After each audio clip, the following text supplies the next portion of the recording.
رباه عفوك إني من نور مدتدان.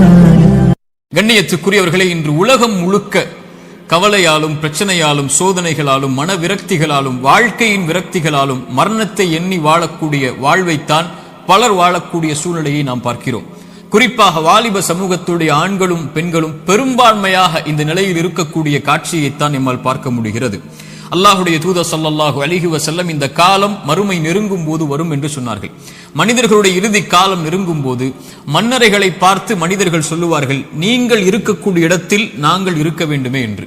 மரணித்தவனை பார்த்து உயிர் உள்ளவன் மரணிக்க வேண்டும் என்று ஆசைப்படுவான் என்று அல்லாஹுடைய தூதர் ஸல்லல்லாஹு அலைஹி வஸல்லம் அவர்கள் சொன்னார்கள்.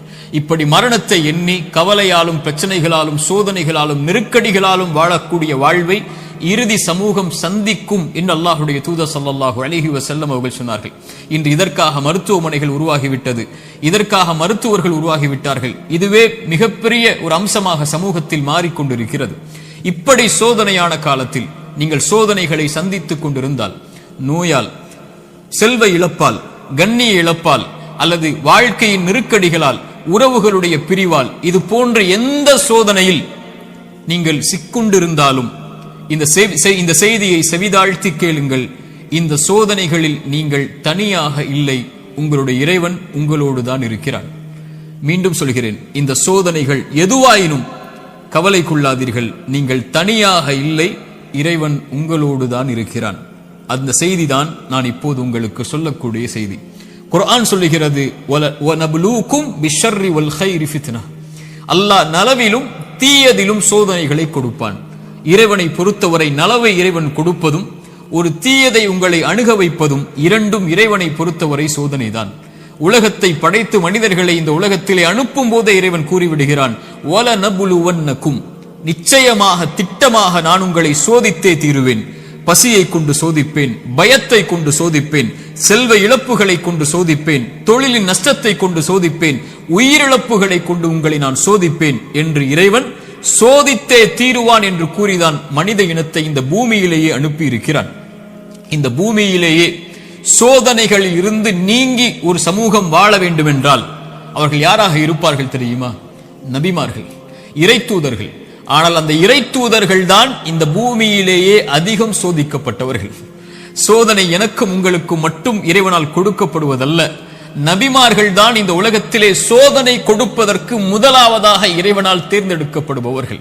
குர்ஆன் சொல்லுகிறது, நபிமார்கள் நிராசை அடைந்து நாங்கள் பொய்ப்பிக்கப்பட்டு விட்டோம் என்று எண்ணும் அளவிற்கு அவர்கள் நிராசை அடையும் போதுதான் அந்த சோதனையால், அந்த சிரமங்களால், அந்த கஷ்டங்களால் இறைவன் அவர்களுக்கு வெற்றியை அளிப்பான் என்று குர்ஆன் சொல்லுகிறது. இறை தூதர் ஸல்லல்லாஹு அலைஹி வஸல்லம் அவர்களிடத்திலே கேட்கப்பட்டது, இந்த பூமியிலேயே அதிகமாக சோதனைக்கு உள்ளாக்கப்பட்டவர்கள் யார் என்று. அல்லாஹ்வின் தூதர் ஸல்லல்லாஹு அலைஹி வஸல்லம் அவர்கள் சொன்னார்கள், நபிமார்கள். அவர்களுக்கு பிறகு நல்லவர்கள், அவர்களுக்கு பிறகு அவர்களை பின்தொடர்பவர்கள் என்று அல்லாஹ்வுடைய தூதர் ஸல்லல்லாஹு அலைஹி வஸல்லம் அவர்கள் சொன்னார்கள். மனிதர்களுடைய எல்லோருடைய வாழ்க்கையிலும் இந்த எல்லா சோதனைகளும் பொதுவானது. நானும் நீங்களும் மட்டும் சோதனையில் உள்ளாக்கப்படுவதில்லை என்ற நியதியை நாம் புரிந்து கொள்ள வேண்டும். நமது வலதுபுறம் இடதுபுறம் இருக்கக்கூடிய எல்லோர்களும் சோதிக்கப்படுகிறார்கள். இப்போது பாருங்கள், பலஸ்தீனிலே முஸ்லிம்கள் படக்கூடிய பிரச்சனைகள், அவர்கள் சந்திக்கக்கூடிய சிரமங்கள், அவர்கள் சந்திக்கக்கூடிய உயிரிழப்புகள், பசியால் வாடக்கூடிய மனிதர்கள் நமக்கு முன்னால் வாழ்ந்து கொண்டிருக்கிறார்கள். தண்ணீர் கிடைக்காமல் தாகத்திலே கடல் நீரை குடிக்கக்கூடிய மக்கள் இன்று பலஸ்தீனிலே உண்டு.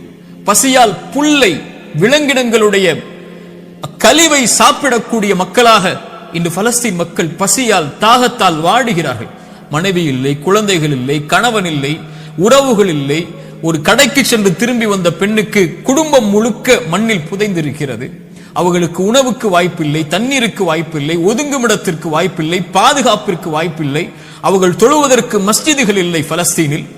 இந்த சோதனைகளுக்கு முன்னால் எல்லாம் என்னையும் உங்களையும் நிறுத்தி பாருங்கள். நம் சோதனைகள் எல்லாம் ஏமாத்திரும்.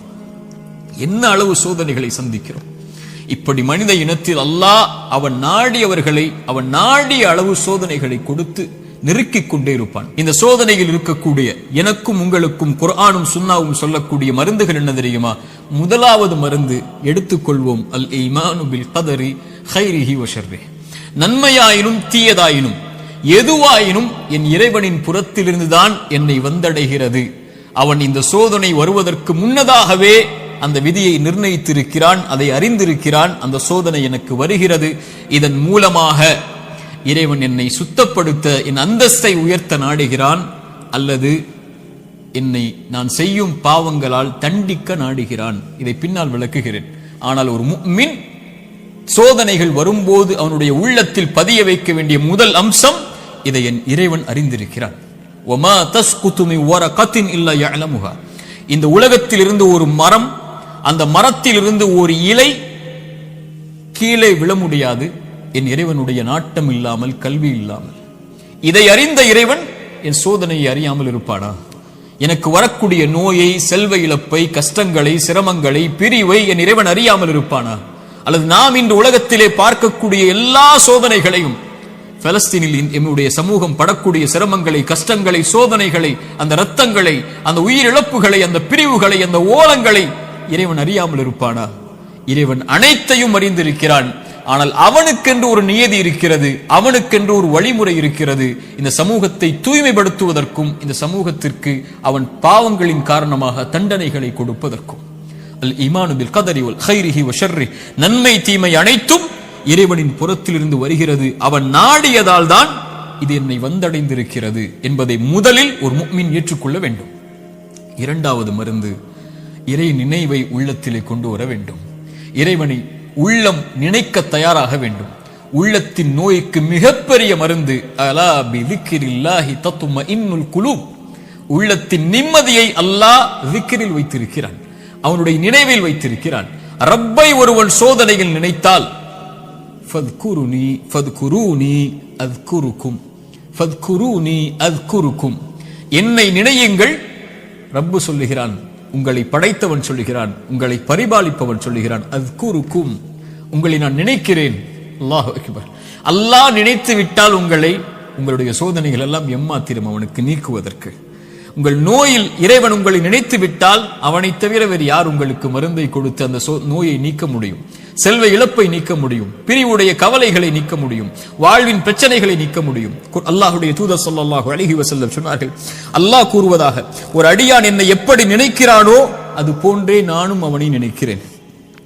அவன் என்னை நினைத்தால் நான் அவனோடு இருந்து விடுகிறேன். அவன் என்னை தனிமையில் நினைத்தால் நானும் அவனை தனிமையில் நினைக்கிறேன். அவன் ஒரு கூட்டத்தில் என்னை நினைவு கூர்ந்தால் அவன் நினைவு கூறக்கூடிய கூட்டத்தை விட சிறந்த கூட்டத்தில் நான் அவனை நினைவு கூறுகிறேன் என்று அல்லாஹ்வுடைய தூதர் ஸல்லல்லாஹு அலைஹி வஸல்லம் அல்லாஹ் கூறுவதாக சொன்னார்கள். அவன் தனிமையில் அவன் நினைத்தால் என்னை, நான் அவனை தனிமையில் நினைக்கிறேன். என்னை நினைத்தால் நான் அவனோடு தான் இருக்கிறேன் என்று அல்லாஹ் கூறுகிறான். அல்லாஹ் உங்களோடு இருந்தால் ஏன் கவலை? அல்லாஹ் உங்களோடு இருந்தால் ஏன் பிரச்சனைகள்? அல்லாஹ் உங்களோடு இருந்தால் ஏன் சிரமங்கள்? அல்லாஹ்வை நேசிக்கக்கூடிய அடியார்களுக்கு லா ஹவுஃபுன் அலைஹிம் வலா ஹும் யஹ்ஸனூன், அவர்கள் கவலை கொள்ள மாட்டார்கள், அவர்கள் பயம் கொள்ள மாட்டார்கள். அவர்களுடைய உள்ளம் அல்லாஹ்வின் நினைவால் நிரம்பி இருக்கும் போது இறைவன் கொடுத்த கவலை, இறைவன் கொடுத்த சோதனை, அவன் எனக்கு ஒன்றை நாடுகிறான், இதில் நான் நலவை முயற்சி செய்து முன்னேறுகிறேன், என்ன சோதனையாயினும் அவன் எனக்கு நீக்குவான் என்ற நம்பிக்கையில் ஒரு முஃமின் முன்னேறுவான். ஒரு பாவி இறைவனை குறை கூறி பின்னால் வந்து விடுவான், இறைவனை மறந்து பின்னால் சென்று விடுவான், இறைவனை ஏசி அல்லது சபித்து நீ எல்லாம் இறைவனா என்று சோதனையில் அவனை தூற்றிவிட்டு பின்னால் வந்து விடுவான். ஒரு முஃமின் அவனை அதிகம் அதிகம் நினைவு கூறுவதற்கு தயாராகுவான். மூன்றாவது துஆ, அவனை அழைக்க வேண்டும், நினைத்த இறைவனை அழைக்க வேண்டும். அழைப்பதுதான் சோதனைகளை நீக்கும். கரம் ஏந்தி உங்களுடைய சோதனைகளை முறையிட்டு நீங்கள் அல்லாஹ்வை அழைக்காமல் சோதனை நீங்கும் என்று நினைப்பது பகலில் கனவு காண்பதுதான், நடக்கவே நடக்காது. இறைவனை அழைத்தால் தான் சோதனைகள் நீங்கும். நபிமார்கள் அழைத்தார்கள், நபி யூனுஸ் அழைத்தார்கள் அல்லாஹ்வை, லா இலாஹ இல்லா அன்த சுப்ஹானக் இன்னி குன்து மினல் ஸாலிமீன். உறவுகளை விட்டு நீங்கி, உலகத்தை விட்டு நீங்கி செய்த ஒரு சிறிய தவறால் மீன் வயிற்றில் அகப்பட்டு இருளில் கிடக்கக்கூடிய ஒரு நபி, அவர்களுக்கு தெரியும் இந்த இருளில் இருந்து யாரும் என்னை நீக்க முடியாது, என்னை விலக்கி கொண்டு வர முடியாது, மீன் வயிற்றுடைய இருள் சூழ்ந்திருக்கிறது, உங்களுடைய வாழ்க்கையும் இருளால் சூழப்பட்டிருந்தால் அல்லாஹ்வுடைய தூதர் சொன்னார்கள், யூனுஸ் அழைத்த அந்த பிரார்த்தனையை நீங்களும் அழையுங்கள், அல்லாஹ் உங்களையும் அந்த பிரச்சனையில் இருந்து நீக்குவான். லா இலாஹ இல்லா அன்த சுப்ஹானக், வணக்கத்துக்குரிய இறைவனை, உன்னை தவிர வணங்கத் தகுதியானவன் யாரும் இல்லை, நீ பரிசுத்தமானவன்.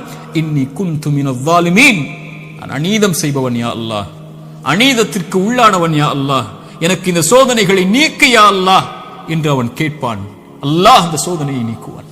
நான் செய்த பாவத்தால் எனக்கு இந்த சோதனை என்றால் இதோ விடுகிறேன் யா அல்லாஹ், நீக்கு யா அல்லாஹ். நபி யூனுஸ் அழைத்தார், அல்லாஹ் நீக்கிறான். நபி மூசா அழைத்தார், அல்லாஹ் நீக்கிறான். நபி இப்ராஹிம் அழைத்தார்கள், அல்லாஹ் நீக்கினான். நபி தாவூத் அழைத்தார்கள், அல்லாஹ் நீக்கினான். நபி நூஹ் அழைத்தார்கள், அல்லாஹ் நீக்கினான். நபி ஜக்கரியா அழைத்தார்கள், அல்லாஹ் நீக்கினான். நபி அய்யூப் அழைத்தார்கள், அல்லாஹ் நீக்கினான். முஹம்மது ரசூலுல்லாஹ் ஸல்லல்லாஹு அலைஹி வஸல்லம் அழைத்தார்கள், அல்லாஹ் நீக்கினான். நாம் அழைத்தோமா அல்லாஹ்வை? நாம் கேட்டோமா அல்லாஹ்விடத்தில்? நாம் முறையிட்டோமா, யா அல்லாஹ் இந்த சோதனையால் சிரமப்படுகிறேன், அவதிப்படுகிறேன், கஷ்டப்படுகிறேன், இன்னல் படுகிறேன், கண்ணீர் வடிக்கிறேன், எனக்கு இந்த சோதனையை நீக்கு யா அல்லாஹ். என் பாவத்தின் மூலமாக வந்திருந்தால் இதோ இந்த பாவங்களை விட்டு விலகி வருகிறேன் யா அல்லாஹ், என் கவலையை நீக்கு என்று கேட்டிருக்கிறோமா? அல்லாஹ்வுடைய தூதர் ஸல்லல்லாஹு அலைஹி வஸல்லம் ஒரு நபித்தோழரை பார்க்கிறார்கள். பள்ளியில் தொழுகை அல்லாத நேரத்தில் அவரை பார்த்து கேட்டார்கள், ஏன் தோழரே பள்ளிக்கு வந்திருக்கிறாய் இந்த நேரத்தில்? அவர் சொன்னார், யா ரசூலல்லாஹ், கடன், யா ரசூலல்லாஹ், கவலைகள், உள்ளம் நிரம்பி இருக்கிறது அல்லாஹ்வின் தூதரே. அல்லாஹ்வுடைய தூதர் ஸல்லல்லாஹு அலைஹி வஸல்லம் சொன்னார்கள், நான் உனக்கு ஒரு துஆவை சொல்லித் தருகிறேன், அதை நீ ஓதினால் அல்லாஹ் ரப்புல் ஆலமீன் உனக்கு இந்த சோதனைகளில் இருந்து வெளியேறக்கூடிய வாய்ப்பை அல்லாஹ் ரப்புல் ஆலமீன் உனக்கு தருவான். என்ன அல்லாஹ்வின் தூதரே அந்த பிரார்த்தனை? அல்லாஹும்ம இன்னி அஊது பிக மினல் ஹம்மி வல் ஹஸன், அல்லாஹும்ம இன்னி அஊது பிக மினல் ஹம்மி வல் ஹஸன். யா அல்லாஹ், என்னுடைய துக்கம், என்னுடைய எதிர்காலம் என்ன ஆகப் போகிறது, நான் எதை நோக்கி செல்ல போகிறேன், என்னுடைய வருமானம் என்ன ஆகப் போகிறது, இவ்வளவு கஷ்ட இழப்புகளை சந்தித்து விட்டேனே, இனிமேல் என்ன ஆகப் போகிறது என்ற கவலையில் இருந்தால் யா அல்லாஹ் அந்த துக்கத்தை நீக்கு யா அல்லாஹ். எதிர்கால கவலைகளை பற்றிய கவலையை உள்ளத்திலிருந்து நீக்கு யா அல்லாஹ். வல் ஹஸன், என்னுடைய முன்னால் நான் செய்த பாவங்கள், முன்னால் என் வாழ்க்கையில் நடந்த நிலைகள், நான் சந்தித்த இழப்புகள், அதனால் என் உள்ளம் துவண்டிருக்கிறது. எதிர்காலத்தை பற்றியும் கடந்த காலத்தில் நான் செய்ததை பற்றியும் என்னுடைய உள்ளம் கவலை கொண்டு நடக்க முடியாமல், நகர முடியாமல் இருக்கிறேன் யா அல்லாஹ், அதை நீக்கு யா அல்லாஹ். எதிர்காலத்தை பற்றிய கவலையை நீக்கு, கடந்த காலத்தை பற்றிய நினைவுகளை நீக்கு, இனிமேல் வாழக்கூடிய வாழ்க்கையை சரிபடுத்து என்று இறைவனை அழைப்பான். அல்லாஹும்ம இன்னி அஊது பிக மினல் ஹம்மி வல் ஹஸன் வ அஊது பிக மினல் அஜ்ஸி வல் கஸல். யா அல்லாஹ், இயலாமை, என்னால் இனிமேல் என்ன செய்ய முடியும், என்ன இருக்கிறது என்னிடத்தில், எதை கொண்டு செல்லுவேன் என்ற பயம், இயலாமை என்னிடத்தில் இருக்கிறது. யா அல்லாஹ், கசல், சோம்பேறித்தனத்தால் சோம்பலில் இருக்கிறேன், என்னால் முடியும் யா அல்லாஹ், ஆனால் எழ முடியவில்லை, என்னால் இந்த சோதனைகளை கடக்க முடியவில்லை, என்னிடத்திலே தைரியம் இல்லை யா அல்லாஹ், தைரியத்தை கொடு, அதை செய்து முடிக்கக்கூடிய உறுதியை கொடு. வஅஊது பிக மினல் அஜ்ஸி வல் கஸல் வஅஊது பிக மினல் ஜுப்னி வல் புகுல். யா அல்லாஹ், கஞ்சத்தனத்தை விட்டும், யா அல்லாஹ் கோழைத்தனத்தை விட்டும், யா அல்லாஹ் கடன் என்னை மிகைப்பதை விட்டும், மனிதர்கள் என்னை ஆக்கிரமிப்பதை விட்டும் என்னை பாதுகாத்து விடு யா அல்லாஹ். இந்த அல்லாஹ்வுடைய தூதர் ஸல்லல்லாஹு அலைஹி வஸல்லம் அந்த துஆவை அந்த தோழருக்கு கற்றுக் கொடுத்தார்கள். இதை ஓதக்கூடிய வழக்கம் உள்ளவர்களாக மாற வேண்டும். இப்படி அல்லாஹ்வை அழைக்கக்கூடிய முறையிலெல்லாம் இதா சஅலக இபாதி அன்னி ஃபஇன்னி கரீபுன் உஜீபு தஅவத்தத் தாஇ இதா தஆன். அழைப்பவர்கள் அழைத்தால் அந்த அழைப்பிற்கு இவன் பதில் கொடுக்காமல் இருப்பதில்லை. அல்லாஹ்வின் தூதர் சொன்னார்கள், ஒரு மனிதன், ஒரு முஃமின் அல்லாஹ்விடத்திலே கரம் ஏந்தி அவனுடைய கரம் அல்லாஹ் கொடுக்காமல் கீழே விழுந்தால் அவன் கேட்பதை இறைவன் வெட்கப்படுகிறான் என்று அல்லாஹ்வுடைய தூதர் ஸல்லல்லாஹு அலைஹி வஸல்லம் சொன்னார்கள். அல்லாஹ்வை அழையுங்கள். கடைசியாக இந்த நேரத்தில் சுருக்கமாக சொல்கிறேன், மீண்டும் சொல்கிறேன், நோயால் சிரமப்படுகிறீர்களா, இழப்புகளால் சிரமப்படுகிறீர்களா, பிரிவால் சிரமப்படுகிறீர்களா, கடினமான காலத்தை வாழ்க்கையில் கடக்கிறீர்களா, ஒருபோதும் அல்லாஹ் உங்களை கைவிட மாட்டான். உங்களை விட இறைவன் உங்கள் மீது நேசம் கொண்டிருக்கிறான். கவலை கொள்ளாதீர்கள். நீங்கள் தனியாக ஒருபோதும் இல்லை. உலகமெல்லாம் உங்களுக்கு எதிராக இருந்தாலும் நீங்கள் தனியாக இல்லை. அவன் உங்களோடு இருக்கிறான். அவன் உங்களோடு இருந்தால், இந்த உலகத்தில் யார் உங்களோடு இல்லை என்றாலும், இந்த உலகமே உங்களை வெறுத்திருந்தாலும், உலகமே உங்களை புறக்கணித்தாலும் கவலை கொள்ளாதீர்கள். அது போதும் நமக்கு. இறைவன் உங்களோடு இருந்தால் அது போதும். உலகமெல்லாம் உங்களோடு இருந்து இறைவன் உங்களோடு இல்லை என்றால் அதைவிட நஷ்டம் இல்லை. உலகத்தில் எவரும் இல்லாமல் இறைவன் உங்களோடு இருந்தால் அதைவிட இன்பம் இல்லை. நபிமார்கள் உலகம் புறக்கணித்தது நபி நூஹை, ஆனால் நூஹோடு அல்லாஹ் இருந்தான். நபி தாவூதை உலகம் புறக்கணித்தது, அல்லாஹ் அவர்களோடு இருந்தான். நபி யூனுஸை உலகம் புறக்கணித்தது, அவர்கள் செய்த பாவத்திற்காக மன்னிப்பை கேட்டார்கள், அல்லாஹ் அதிலிருந்து அவர்களை பாதுகாத்தான். இப்ராஹீமை உலகம் புறக்கணித்தது, அல்லாஹ் அவர்களோடு இருந்தான். மூசாவை உலகம் புறக்கணித்தது, அல்லாஹ் அவர்களோடு இருந்தான். நபி அல்லாஹ்வின் தூதரையும் உலகம் புறக்கணித்தது, பெரும்பான்மை புறக்கணித்தது, அல்லாஹ் அவர்களோடு இருந்தான். லா தஹ்சன் இன்னல்லாஹ மஅனா. அல்லாஹ்வின் தூதர் அதனால்தான் சொன்னார்கள், கவலை கொள்ளாதீர், அல்லாஹ் நம்மோடு இருக்கிறான். அல்லாஹ்வின் தூதர் ஸல்லல்லாஹு அலைஹி வஸல்லம் ஒரு தாயை குறித்து சொன்னார்கள்.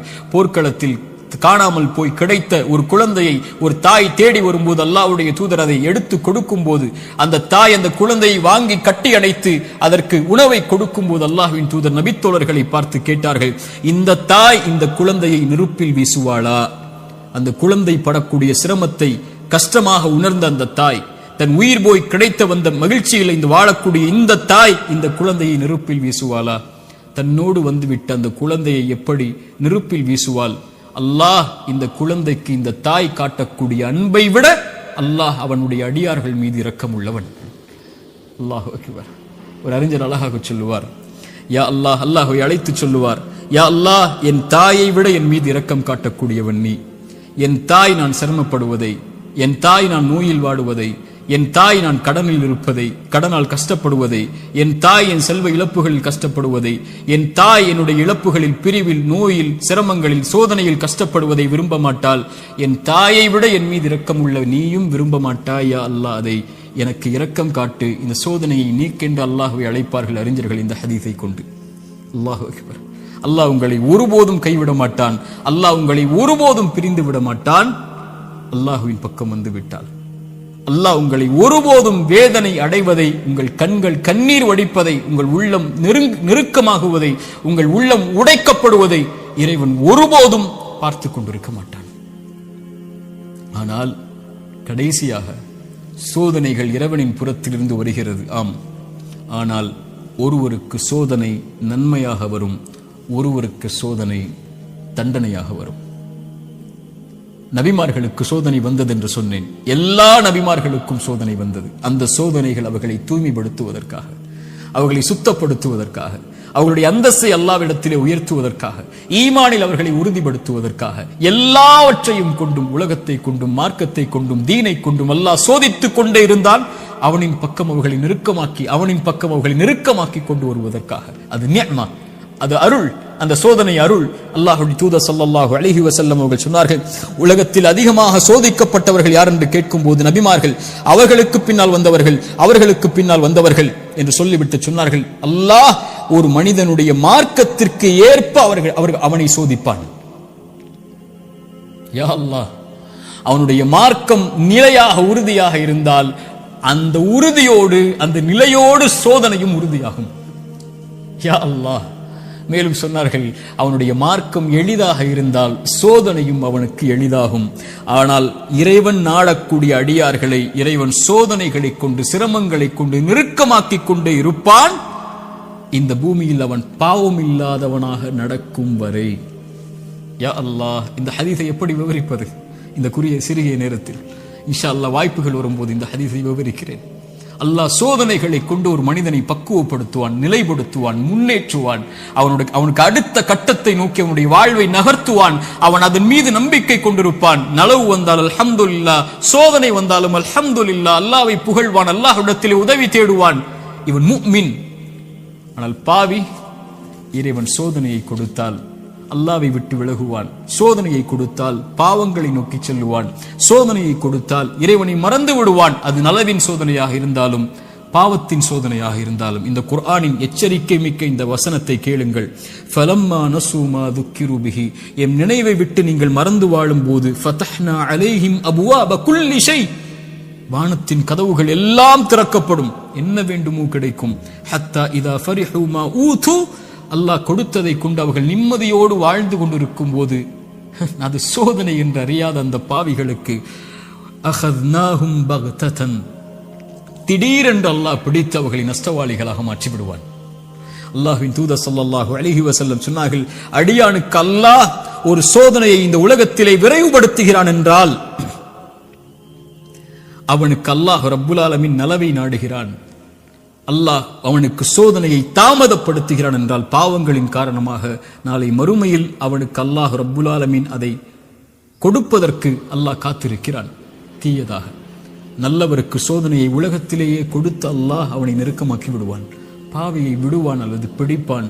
பிடித்தாலும் விட்டாலும் அவன் அழிவது நிச்சயம். அல்லாஹ் ரப்புல் ஆலமீன் அப்படிப்பட்ட பாவங்களை விட்டு அல்லாஹ் எம்மை பாதுகாப்பானாக. நல்லவர்களுக்கு சோதனை அருள். அவர்கள் அனுபவிக்கக்கூடிய ஒவ்வொரு கண்ணீர் துளிக்கும், ஒவ்வொரு சிரமத்திற்கும், ஒவ்வொரு கவலைக்கும், ஒவ்வொரு துக்கத்திற்கும், ஒவ்வொரு அழைப்பிற்கும், அவர் காலில் ஒரு முள் தைத்தால் கூட அவர் படக்கூடிய இன்னலுக்கும் அல்லாஹ் பாவங்களை அழித்துக் கொண்டே இருப்பான். ரசூலுல்லாஹ் சொன்னார்கள் ஸல்லல்லாஹு அலைஹி வஸல்லம். ஆனால் பாவி படக்கூடிய ஒவ்வொரு சோதனையும் அவன் மீண்ட அல்லாஹ்விடத்திலே செய்த பாவங்கள் எதுவாயினும், அவன் கடந்த காலம் எதுவாயினும், எவ்வளவு கொடிய பாவங்களை வைத்திருந்தாலும் அவன் பாவத்திலிருந்து விலகாமல் சோதிக்கப்படும் போது நன்மையை நோக்கி செல்லாமல் இருந்தால் அவனுக்கு இந்த உலக வாழ்வும் மறுமையும் அழிவுதான். சோதிக்கப்பட்டால் உள்ளத்திடம் கேளுங்கள், நன்மையில் இருக்கிறாயா, பாவத்தில் இருக்கிறாயா?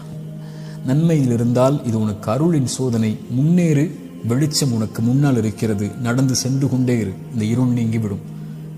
இருளுக்கு பிறகு பகல், துன்பத்திற்கு பிறகு இன்பம், நோய்க்கு பிறகு சுகம், இப்படி உலகம் மாறி மாறி உனக்கு கொடுக்கும். ஓடிவிடு நன்மையை தேடி. வெளிச்சம் உன் வாழ்க்கையில் விரைவில் வரும், மிகப்பெரிய வெளிச்சமாக. நீ ஒரு மாதம் சிரமப்படுவாய், ஆனால் நீ கடக்க வேண்டிய இந்த மாதத்தை அல்லாஹ்வின் நம்பிக்கையில் நன்மையில் கடந்து விட்டால் நீ வருடம் முழுக்க நிம்மதியோடு இருப்பாய். 3 நாள் 4 நாட்கள் நோயில் சிரமப்பட்டால் கவலை கொள்ளாதே. அந்த நோயை அல்லாஹ்வின் நன்மைகளை எதிர்பார்த்து காரணிகளை எடுத்துக்கொண்டு களி, அல்லாஹ் உனக்கு அதற்கு பிறகு மிகப்பெரிய சுகத்தை வைத்திருக்கிறான். ஆனால் பாவத்தில் இவை அனைத்தையும் நீங்கள் சந்தித்தால், பாவம் உங்களிடத்திலே இருந்தால், யா அஹி யா உக்தி, என் தோழரே, என் சகோதரியே, அல்லாஹ்விற்காக அதை விடுங்கள். அல்லாஹ் உங்களை அரவணைக்க காத்துக் கொண்டிருக்கிறான்.